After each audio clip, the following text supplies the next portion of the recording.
Welcome, welcome, one and all. Hopefully there's more all than one to Mr. Restaurant. I am Mr. Restaurant. I am Will Knox. This is Mr. Restaurant show number 1. Why Mr. Restaurant?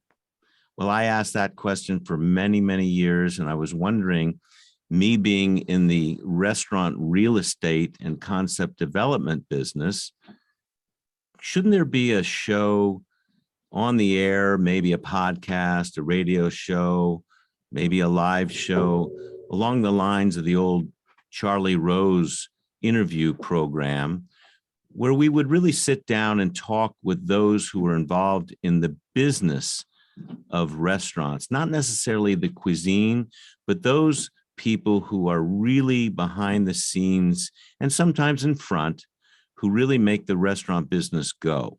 And it's intrigued me for some time.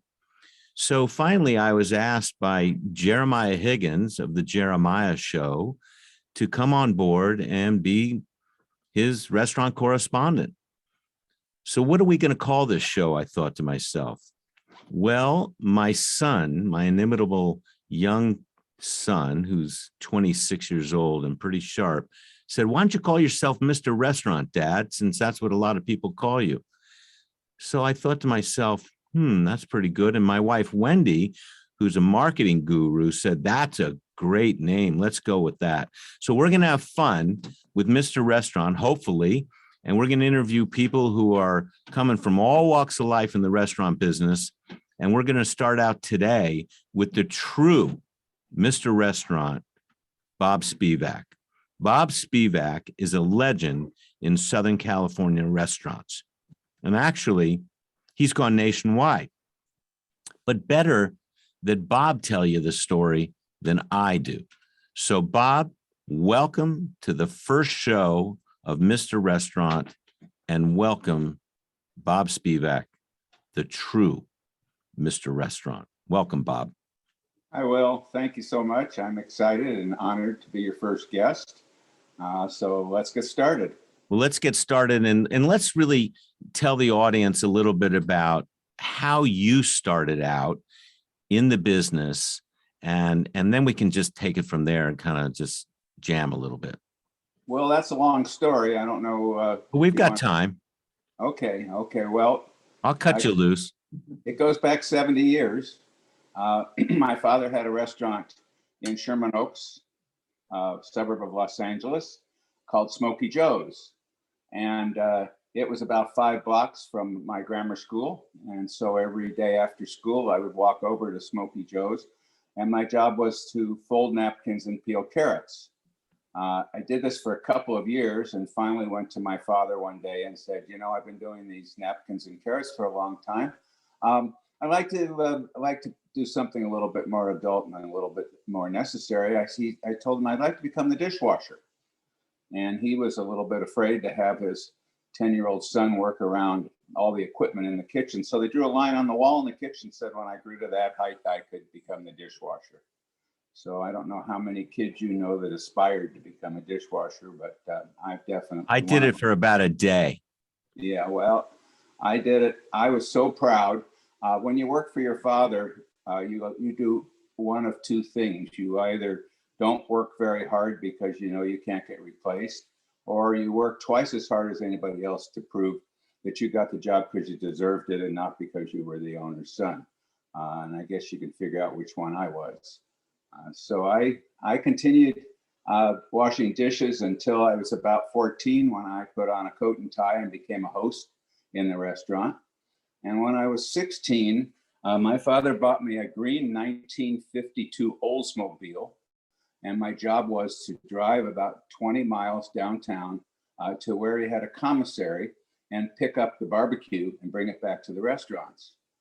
And one day I went there to pick up the barbecued beans, and they had run out of 1-gallon jars that they always packed them in. And so they packed it in a 3-gallon milk can. Those of you who are young. These came in actual jars, glass jars? Well, they didn't come in glass jars. They packed them in glass jars. They used glass jars from from all the other raw ingredients that they were using. They weren't about to go out and buy glass jars in those days. So this 3-gallon milk can, those of you who are younger than Will and myself might know what a milk can looks like, but it stands about 3 feet tall, has a very wide neck. And that's where they transported milk, what they used to use to transport milk. So they filled it full of barbecued beans, put the lid on, wired the lid shut, laid it on its side in the trunk of my 1952 Oldsmobile, and off I went. And when I got to the restaurant, I opened up the trunk, and yeah, you guessed it. The lid had come off, and the trunk was 4 inches deep in barbecued beans. Wow. Now I looked around, and Now what? What I would think any 16-year-old would do. I looked around, nobody was watching, so I started scooping the beans back in the can. Just about this time, this woman walked by, and she looked, and then she's, wow, I always wondered how they delivered those barbecued beans. She actually thought they filled my trunk with beans, and I put them in the can at each stop. So this was kind of an auspicious beginning to my restaurant career. And by the way, we never got the smell of the beans out of the car, and finally had to junk the car just to get away from that smell. So, Do you have an aversion to beans now? I beg your pardon? Do you dislike beans now as a result? No, as a matter of fact, I love barbecued beans. Oh, I guess you're partial. Barbecue, period, because it just always reminds me of my father. I was very close with him. He was a terrific restaurateur in terms of designing restaurants and product. He was really good in product. Is someone calling for a reservation right now at your house? Yeah, probably. He was not that strong in the financial end of restaurants, but that we'll talk about a little bit later. So I continued to work for him. Now, it turned out that I had very, very severe learning disabilities and had a real difficult time in school. As a matter of fact, if it wasn't for an athletic career, I probably never would have graduated from high school. So when I got out of school, I didn't have a lot of opportunity, so I went in the restaurant business, which is one of the few businesses that you can excel in without having a great education. I worked for my father for about 7 or 8 years. In that time, I got married, had 2 children, and all of a sudden I went to work one day, and the IRS had padlocked the door, and he was. What were you doing with him though over those 7 years? Well, anything and everything. Chief cook and bottle washer. Yeah, anything and everything that you could do in a restaurant. You know, I've already told you I had the dishwashing career. I worked Right. with I was a prep cook, and then when I was about 18, I was the breakfast cook. As a matter of fact, on November 22nd, 1963, I pulled into the parking lot of the Smokey Joe's to cover my my shift, my breakfast shift in the kitchen, when it was announced that President Kennedy had been shot. So that's a very vivid memory in my mind, November 22nd, 1963. And then my father had a restaurant downtown called the Redwood. And this was a very exciting place. It was next to the LA Times. And all the reporters would come in, bring their Olivetti typewriters onto the bar, hunt and peck for stories while they were drinking their Manhattans. And there was a phone behind the bar, extension 1200, which was a direct line from the LA Times to the bar. And whenever the red phone would ring, the bartender would answer the phone, Redwood, and the voice on the other end would be an editor looking for one of his writers. And so it would ask one of the writers was Art Ryan. So it would ask, cover up the phone and say, Art, are you here? And I would go, no, I'm not here. And we'd say, nope, sorry, he's not there, and hang up the phone. That was code for Art to go running up to that his editor was looking for. Was he supposed to bring a martini with him when he went home? Back to the office? But they were Manhattans that they were drinking. Manhattan. But if your office happened to be on the second floor, which was right above the restaurant, if you pounded on the floor 3 times, the bartender made a Manhattan because he knew one of the writers was coming down. That's cool. That's a good idea. It was, yeah. And then, of course, there's the story that one day, actually, it was the first day that my father entrusted me with running the restaurant without him being there. And just before opening at 11 in the morning, I get a rap on the door, and I go and I open the door, and this frantic man is asking for my father. And I said, gee, I'm sorry he's not here, but can I help you? He says, I hope so. He says, my name is Frank Cohen, and my brother is Mickey Cohen. Well, for those of you, again, who are younger than Willie. Very infamous. Yes. Mickey Cohen was the head of the mafia in Los Angeles. And as a matter of fact, when Meyer Lansky sent Bugsy Siegel to open up the Flamingo in Las Vegas, Bugsy had to come to LA and get Mickey's approval before he could do it, because that was part of Mickey's territory. So his brother goes on to explain to me that Mickey has been in federal prison for about 6 years. He was beat up, paralyzed. He's brought a lawsuit against the United States government, and they had brought him to Los Angeles for the trial. So he goes on to tell me, so that my brother is in custody, but he's technically not in prison, and so he can eat outside food for the first time in 6 years. So Frank Cohen goes on to tell me that he wants me to give him 3 of the largest New York steaks I can find, medium rare, and then he would like 3 baked potatoes, 3 orders of lyonnaise potatoes, 3 orders of mashed potatoes. He said, give me 3 orders of broccoli, steamed broccoli, and 3 orders of cream spinach. And then I'll take 3 pieces of apple pie, 3 pieces of chocolate cake, and 3 of That's all American, if ever there was. Sure, and 3 of anything else that you can think of. I'll be back in a half hour to pick it up. So I go to tell the chef, don't fail me now. Forget the ends, just cut 3 big ones out of the center and give me 3 of this, 3 of that. Then I went to Alice behind the counter and told her I wanted the 3 chocolate cake, 3 apple pie. And I said, and give me 3 rice pudding. We're known for that. And got everything ready for me. So sure enough, a half hour later, there was probably 12 different bags, and I handed them all to Frank Cohen. He gave me a $100 bill. The bill was $85. Which if you think about $85 today, you're probably talking about $500. That's a big bill. Yeah, he gave me a $100 bill and told me to keep the change, and off he went. He wasn't gone 5 minutes when the chef says to me, Bob, when do you want these steaks? That's right. I gave him everything but the steaks. Oh my gosh. So I said, I'm glad you're still alive to tell the story. I said, I'll take the steaks now. And he put them on a big tray. Put a napkin over the tray. I carried the tray out, hailed a cab, told him to take me to federal courthouse and make it fast. And I got there and I ran up the stairs and I found the bailiff and I told him the story. He chuckled, picked the napkin up off of the steaks and saw that there were no knives or guns or anything. He says, follow me. And we go up to the 5th floor of the federal courthouse, which is a maze of cells. It looks just like you see it in the movies. And we're walking down rows and rows of cells, guys hanging on the bars. And we get to one and the bailiff takes out a ring of keys, puts it in, opens the door, pushes me in, slams the door shut. And you hear this clink, clink, clink. And here I am, just me and Mickey. I got there before his brother. Aye. So he's looking at me baffled. And I looked at him and I said, well, Mr. Cohen, your brother came. I was looking for my father. It turns out Mickey Cohen had gone to junior high school with my father, who we call. It's all in the family then. Yeah, we called him Eddie, but his original name was Sam. And so Mickey says, how's Sammy? And tell him I said hello.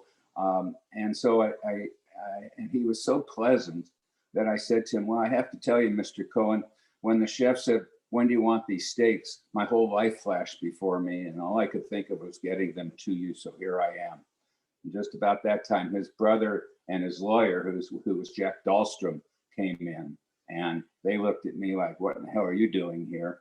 And so that's my story of having lunch with Mickey Cohen. So from an exciting moment like that, where did you then kind of get the idea that you wanted to be your own boss? Well, that came a lot later, Will. As I said, I worked for my father when I was about 28 years old with a wife and 2 children. His business was shut down and I had to go get a real job. So I went to work on the deli counter at a discount store called Fedco, which was kind of a modern day Costco. And I worked there for about 5 years, and I worked very hard. I worked my way up from a counterman to actually being in charge of the prepared foods for all 6 of their units, which were across Southern California. And then one day, the owner of Fedco Foods, it was a concession, and the owner came to me. He liked me very much. He said, you know, I know that you have a restaurant background, and I would like to open a restaurant, and I'd like you to help me. So we opened up a soup, salad, and sandwich buffet called Soup and Such. And it was kind of the forerunner to Soup Plantation, if you know that. I was just going to say that it sounded like a soup plantation to me. It was way before Soup Plantation. We had 32 different soups. We would give you a taste of them, and they were, you know, across the board from clam chowder to mulligan stew. Was there an audience in LA for soup? Yeah, there was not an audience that you would see in New York and colder climates, but there was. And then we had salads that were prepared salads on a dish on ice, and they were not very appetizing. And you kind of got the key when you said, was there a market for soup? Which there was, but there was a bigger market for salads, and our salads sucked. They really weren't very nice. And I went to Maury, who was my boss, and I went to Maury and I said, you know, we need to do a salad buffet. We need to do a salad bar. Now, they were unheard of in those days, although I will tell you, and Will, you know what I'm talking about, Bob Morris did have a salad bar in those days. I think Bob Morris would be the first that really did the salad bar, correct? Well, not only would be the first Commercially. but he'd be the best. Right. He was just great at that. Well, we're going to have Bob on the show one day. Another Mr. Restaurant. Definitely. Well, Maury had a meat background. Maury was a butcher, and he couldn't deal with the fact that you couldn't control what people took. He kept saying to me, well, Bob, how can you leave this open? How do you know that people aren't going to take more tomatoes, which cost a lot more than lettuce? And he just couldn't get his arms around not knowing specifically what the cost of goods sold would be. So we never did it. We opened 3 Soup and Suches.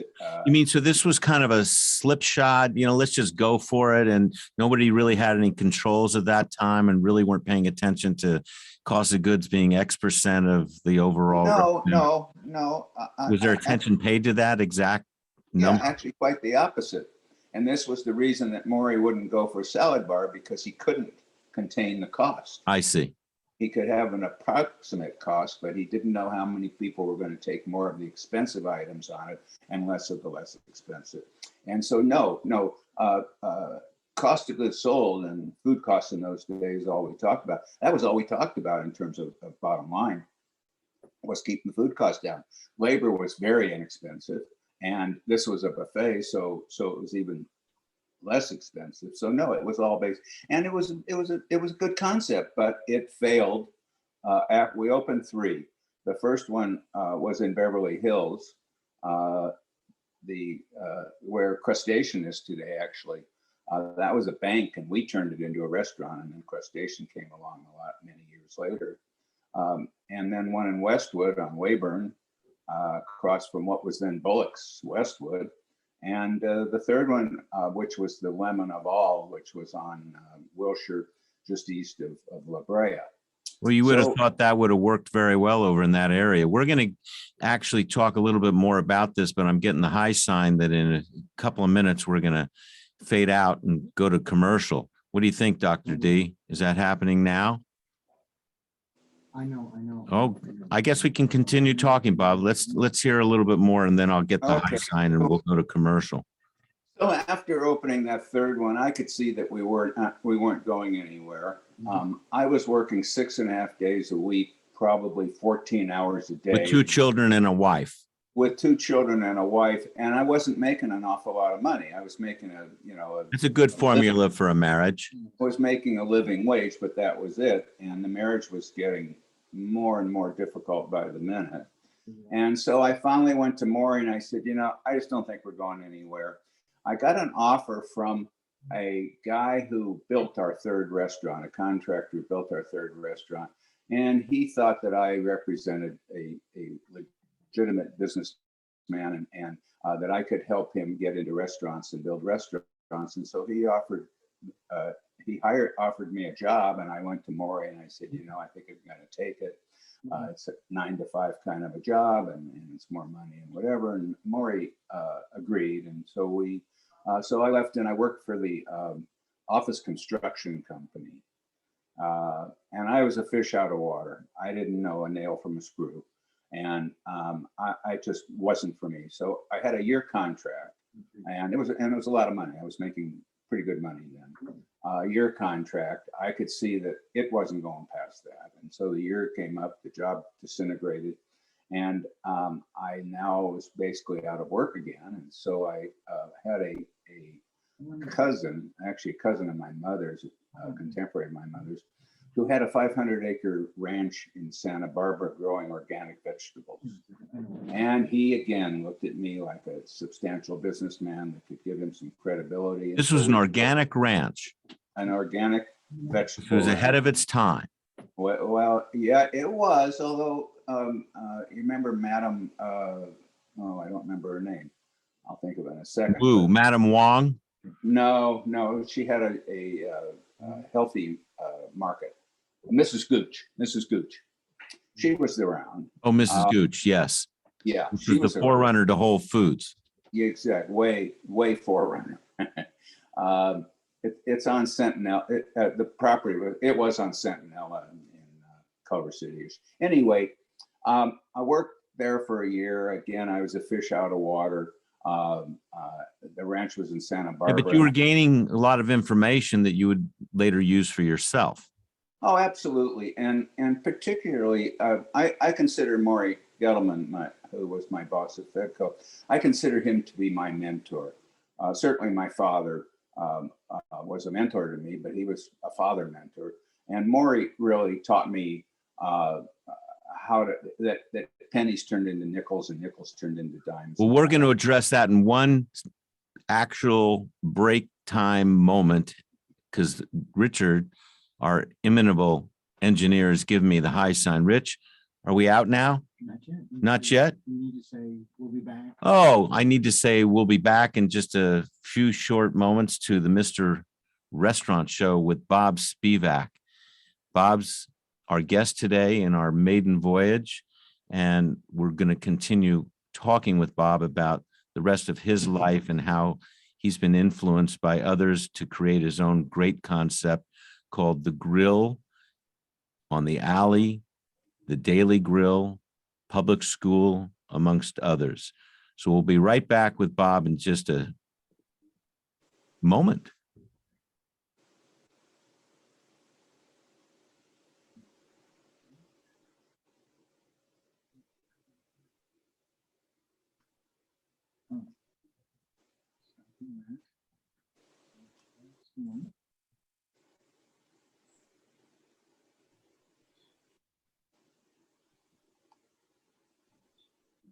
Okay. Ready to pick it up from there? Okay, here we go. All right, welcome back. We're with Bob Spivak, the true Mr. Restaurant, and he's joining me, Will Knox, Mr. Restaurant, on the Jeremiah Higgins Show. Bob has been co-founder, chairman, past president, CEO for Grill Concepts, and we've been talking a little bit about Bob's history leading up to the true operation called Grill Concepts. So, Bob, you had a various, well, I wouldn't say nefarious, but you had quite a Very circuitous route, I'd say, to getting to your real basic love, which is owning and operating your own concept. So can you address that now as to how that truly came into your life? At what point did you get this idea, I want to do my own deal? How did that come about?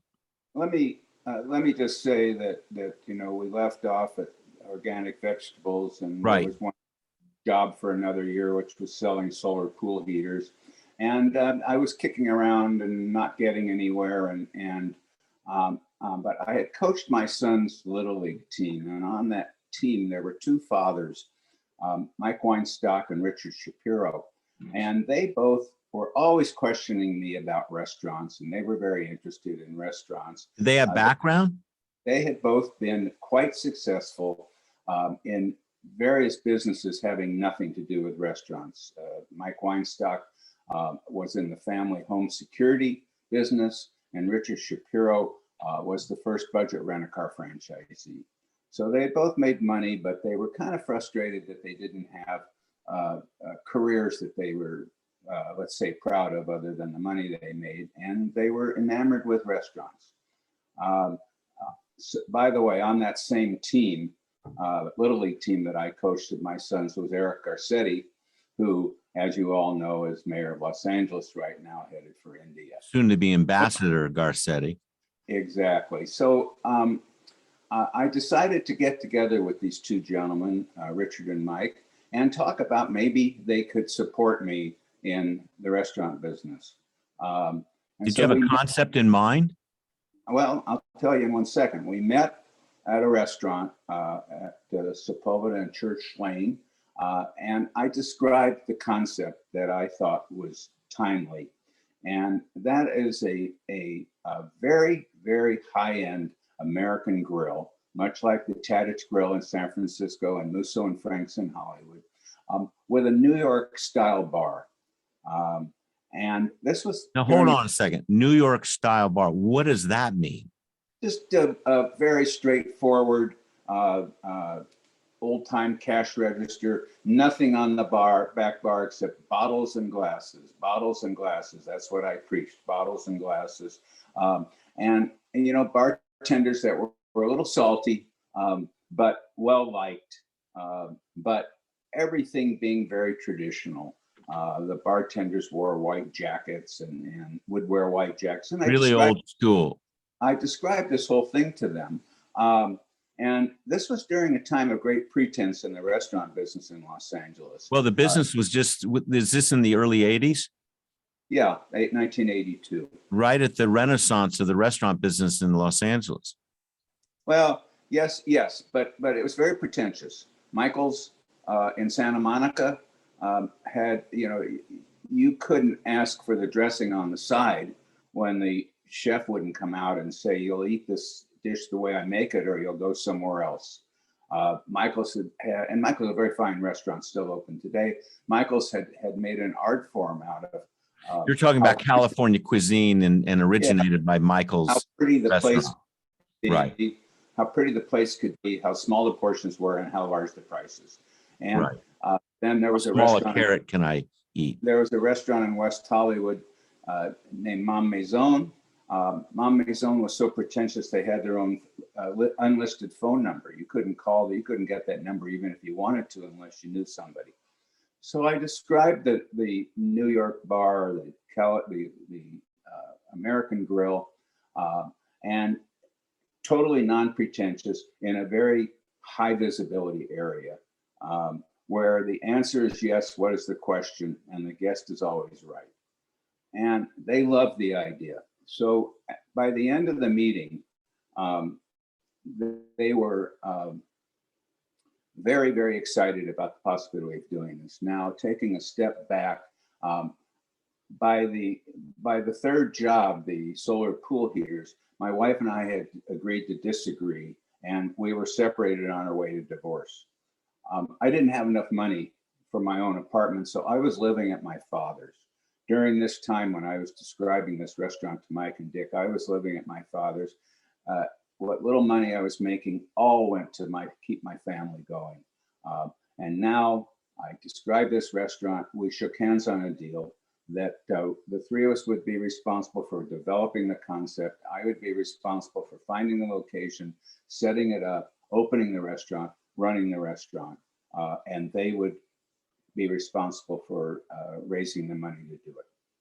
We shook hands on the deal, and now I'm living at my father's, getting divorced, most difficult time of my life. We shook hands on the deal, and I got up in the restaurant to make a phone call, and as I walked through the dining room, I got stopped by this blonde woman who was sitting having lunch, who recognized me from junior high school.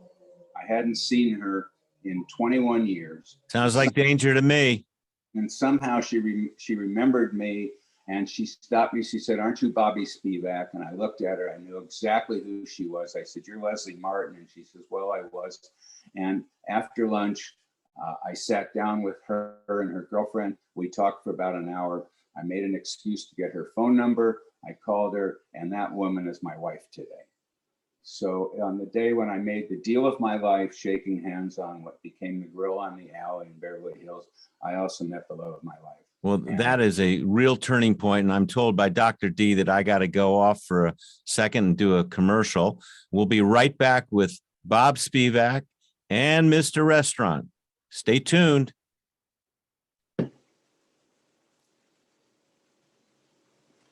Will, can you hear me? I can hear you, Bob.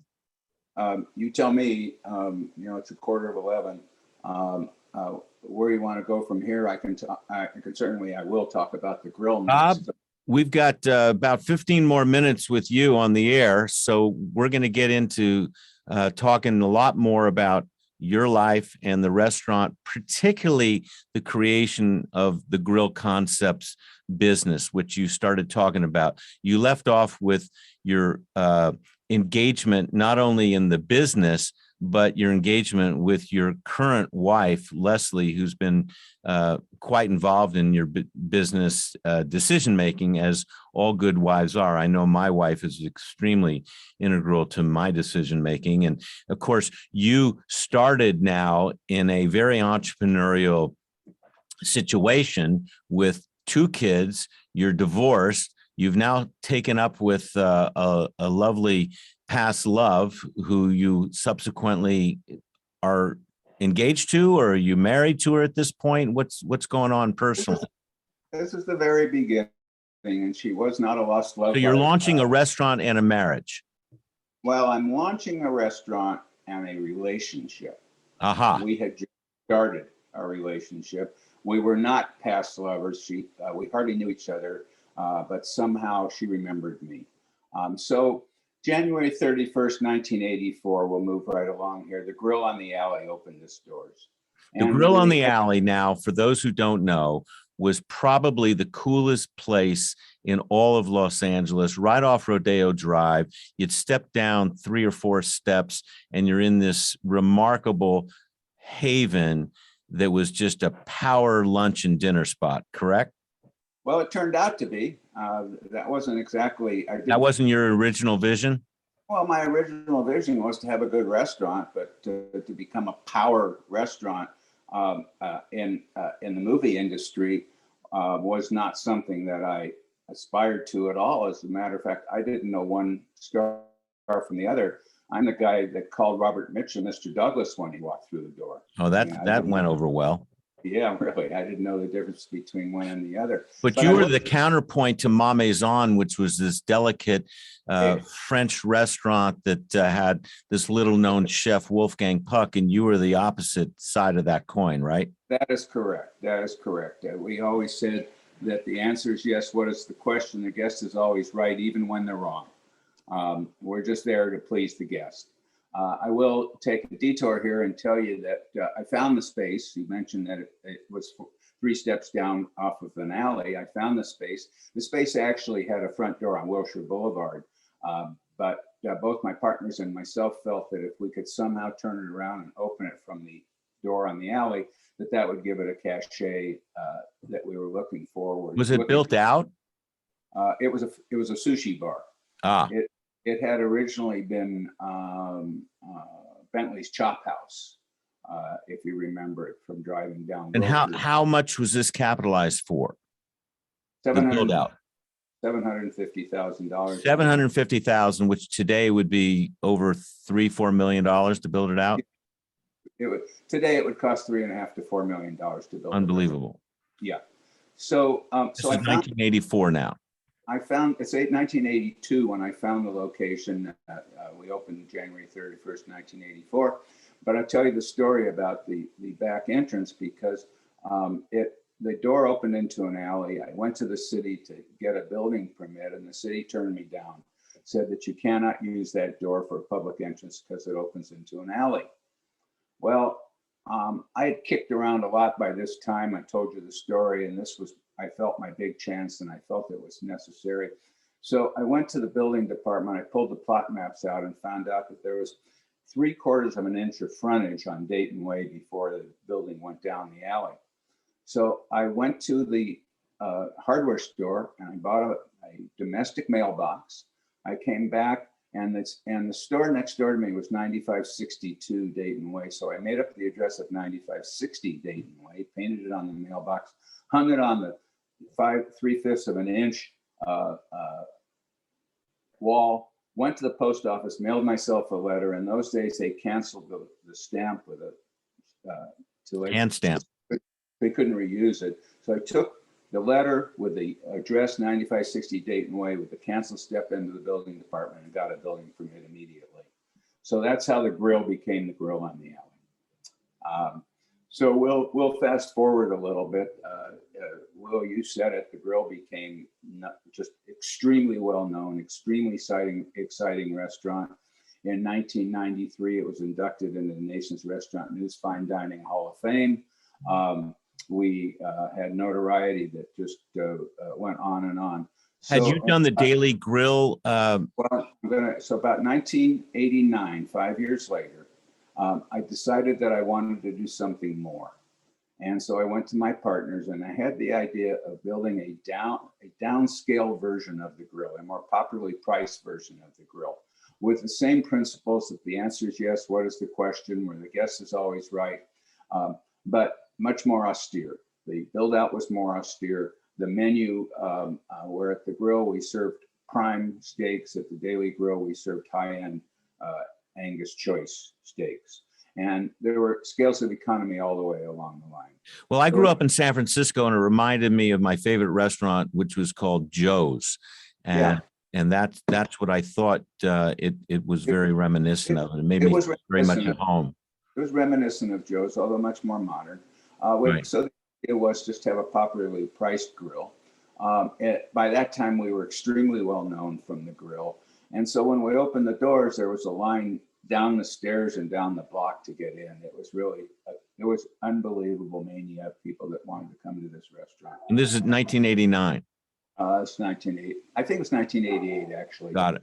It was the year that Kirk Gibson hit the home run that was heard around the world. Because I think that was that 89 or 88? I think 88. I think it was 88.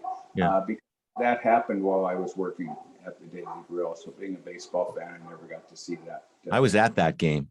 Oh, yeah, it was pretty exciting. It was great. So, even though I hate the Dodgers. What's your favorite team? Yeah, of course. I'll tell you one quick anecdote about what we went through. There was about an hour wait for a table, sometimes more than that, but basically an hour. And one day, Lou Ferrigno, who was the Hulk Yes. guy, he came in with his wife. And the hostess said there'll be an hour wait. We didn't take reservations. And so his wife started a little bit of a scene. And so I came over to see what was going on. And she says, my husband's Lou Ferrigno. He's a star and he can't wait an hour for a I'm table. getting the high sign from Dr. D. Make it quick. And he can't wait for a table. And I said, well, look, we just take them as they come. I can't do anything about that. So he waited and he waited. And I said, oh, but you know what? It's immediate seating at the counter. She said, my husband's Lou Ferrigno. He can't be seen sitting at the counter. That's my favorite seat. I said, you know what, Miss Ferrigno? Over there on the corner, there's 2 seats right next to Tom Hanks and his wife. This is a true story. And she said, well, he can't sit at the counter. So the end of this story is I went over to Tom and I said, you know, you're not going to believe this. And I told him the story. And he says, Lou Ferrigno's wife refused to sit at the counter next to you.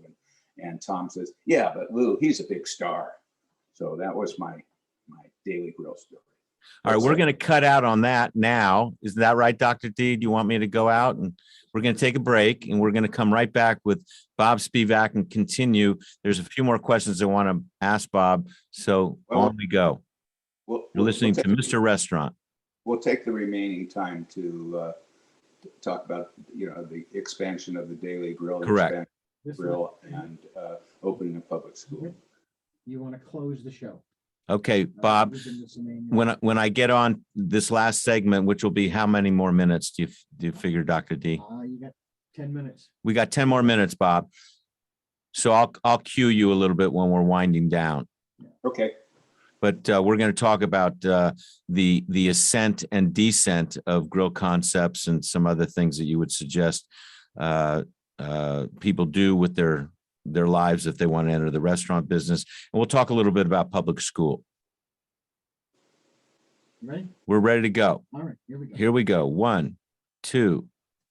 We're on. We're back with Bob Okay, Spivak, the so original Mr. Restaurant. Well, we were just talking about the Daily Grill and the success of that. And with Yes. that, we had decided that we wanted to open up more Daily Grills.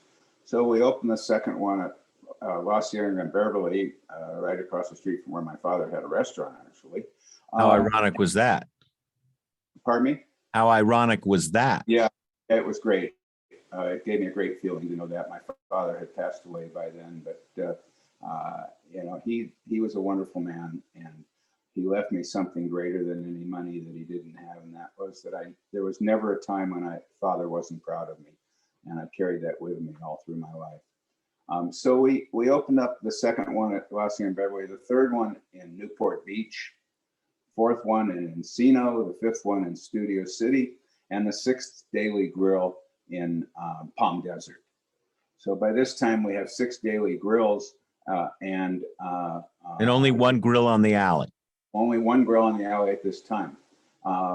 And things started to unravel. You know, I told you that I had a really lack of an education, and I really was not sophisticated enough to run a company that runs restaurants. But you were the CEO, correct? CEO, but I was a restaurateur, not necessarily a businessman. But when you get into 6, 7 restaurants, you need to have some more business behind you.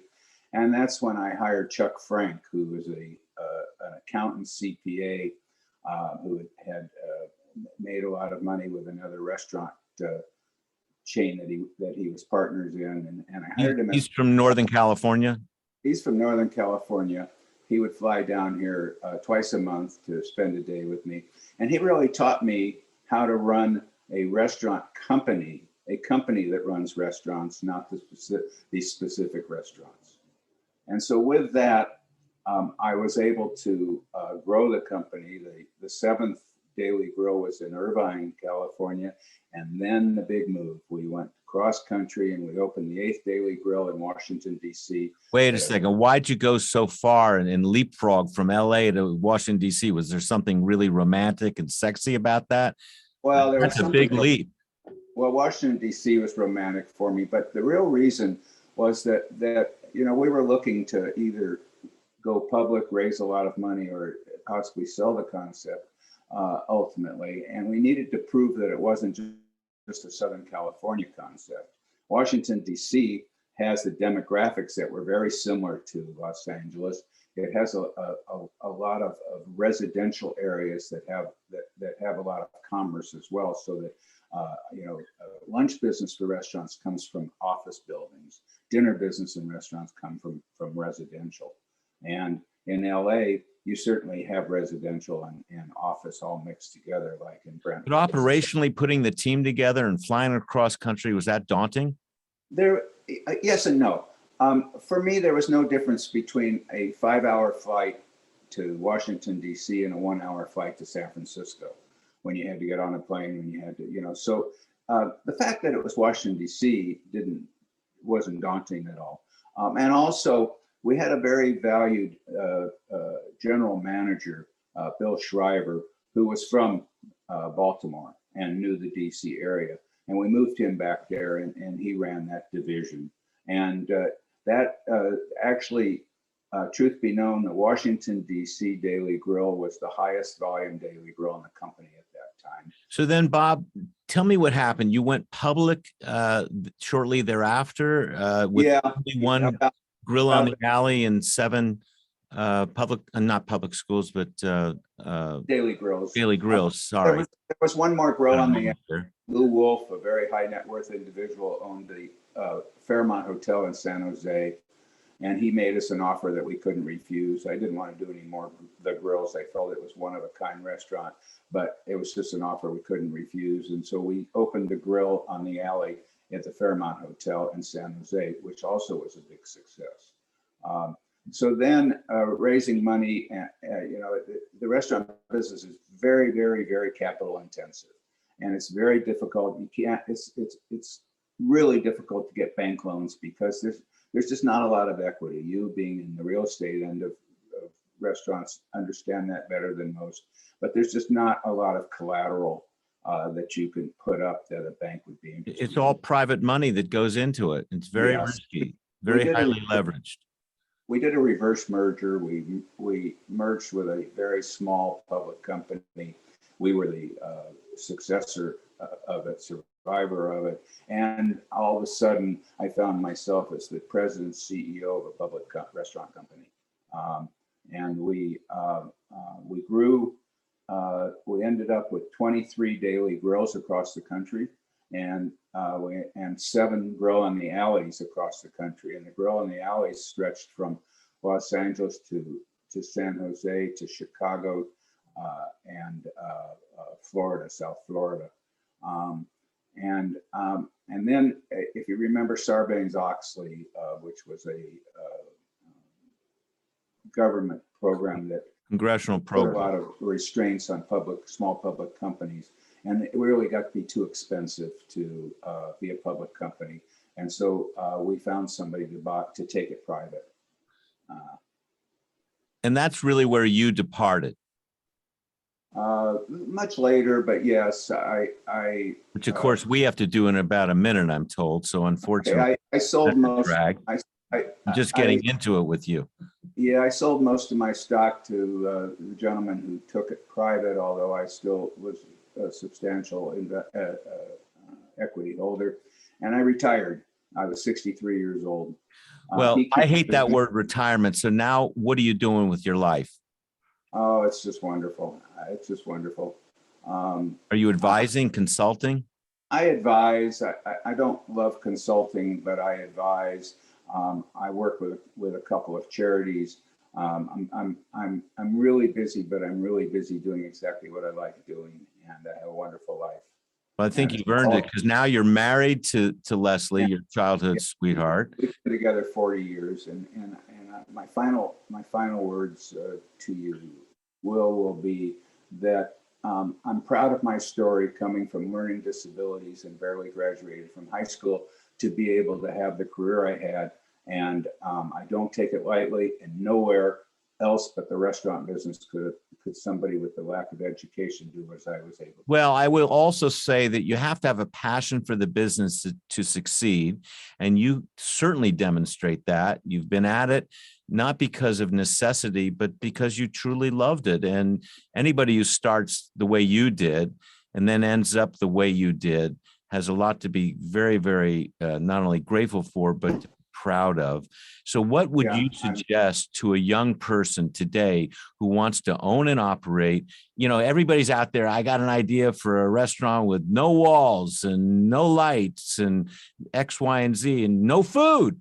But what would you suggest to somebody today? Get a job in a restaurant. Find out what the restaurant business is all about. Work in the kitchen, work in the dining room. Find out what so many people get in it for all the wrong reasons. If you get in it because your mother was a good cook, that's not a good reason. Or grandma's recipe. You like the glad handing aspect of greeting people at the door. That's a bad reason to get in the business. Or meet your spouse or your girlfriend, your boyfriend, whatever. Yeah, but if you like being part of something exciting, and you know, if you love what you're doing, if you love the work you're doing, you never work a day in your life. But you have to be a team member, true? Yeah, you got to have that attitude when you get in the restaurant business that you love it. Team is a big word. I could go on and on about team building, which I think we did a great job on. But maybe after you have 30 guests, you'll have me back and we'll finish. No, I'm going to have you back, certainly, because there's a lot more to the Bob Spivak story.